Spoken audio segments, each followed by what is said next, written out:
Hey guys, welcome. I'm Matt. Welcome to another book review. Please, sit down, enjoy yourself, get a drink, because this is going to be one hell of a book review. The Man from Primrose Lane by James Renner. Yep, all I gotta say. Everything about this book is just horrible. The dialogue, the characters, the plot makes no fucking sense whatsoever. It's a mystery novel, a sci-fi novel, or a horror novel. Just all these things are crammed into one novel, and it didn't work whatsoever. But I'll save all that for later. So the novel starts out with a murder, and Tom Seckett, the deputy of the sheriff's department, goes to investigate the murder.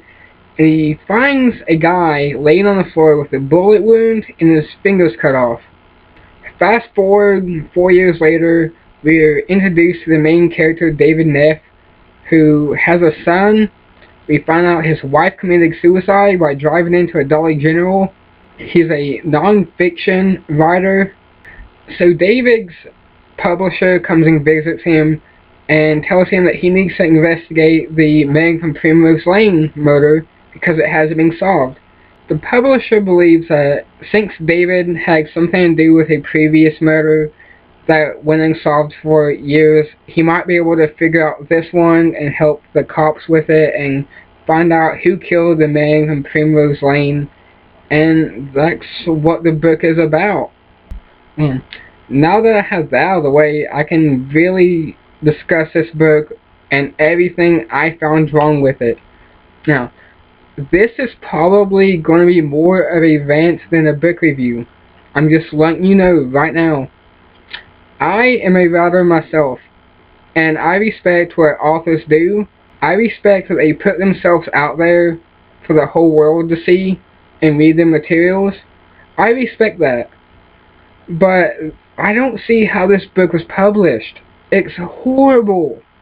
The first thing I want to talk about is some of the dialogue in this book. One of the characters, named Katie, you find out that the Man from Primrose Lane stalked her and kept diaries of pretty much everything she did for 10 years. David eventually tracks her down and he goes into where she works, which is a Barnes Noble. Being what any sensible writer would do, he goes and finds his own books and he starts autographing them. While he's autographing them, he hears a worker come up to him and say, "What the fuck do you think you're doing?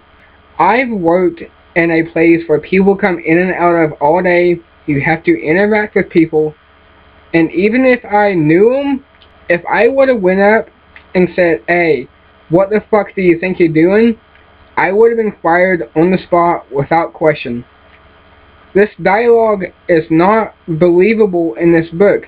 People just don't walk up to someone, especially if you're a worker in a store. You don't walk up to someone and say, "What the fuck are you doing?" You'll be fired. Another piece of dialogue that really got to me happened within the first 30 pages of the book, and it involves David's 4-year-old son.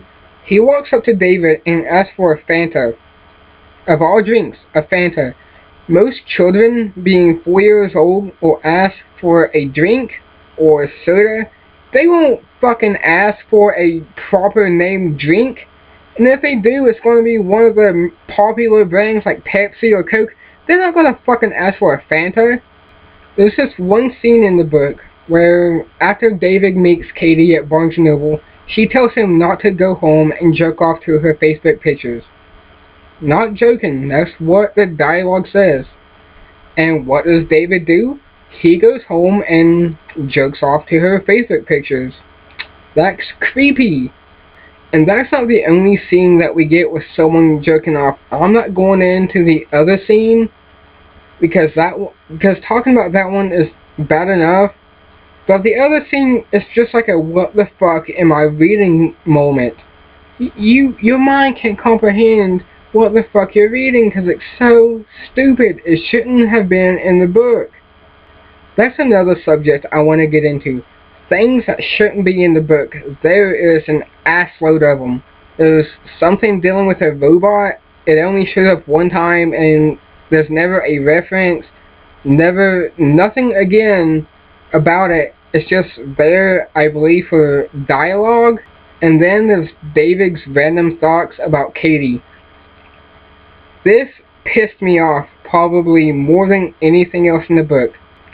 Katie is biting her fingernails, as most chicks will do, and David has a random ass thought about how much fingernail polish Katie has consumed over the years.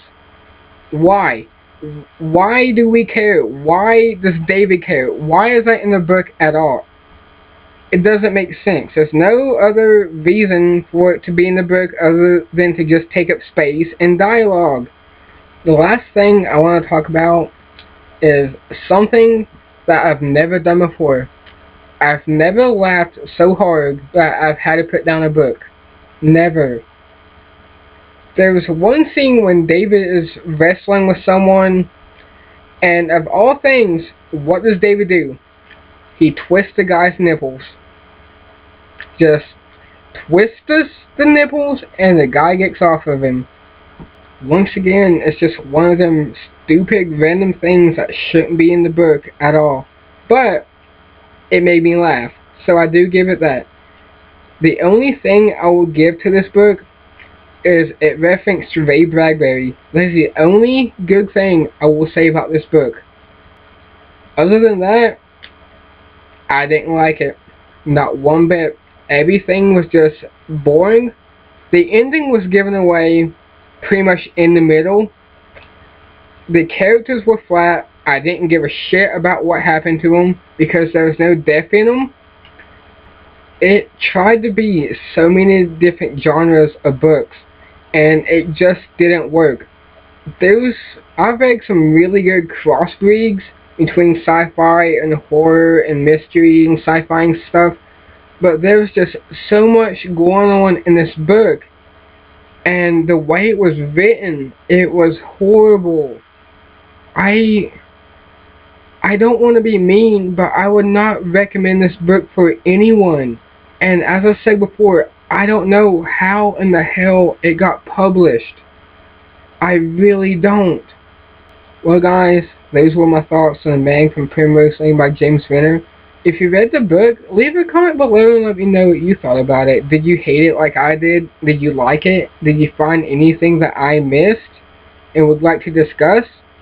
Also, if you like this video, please give it a like and subscribe. It really helps me out. Until next time, guys.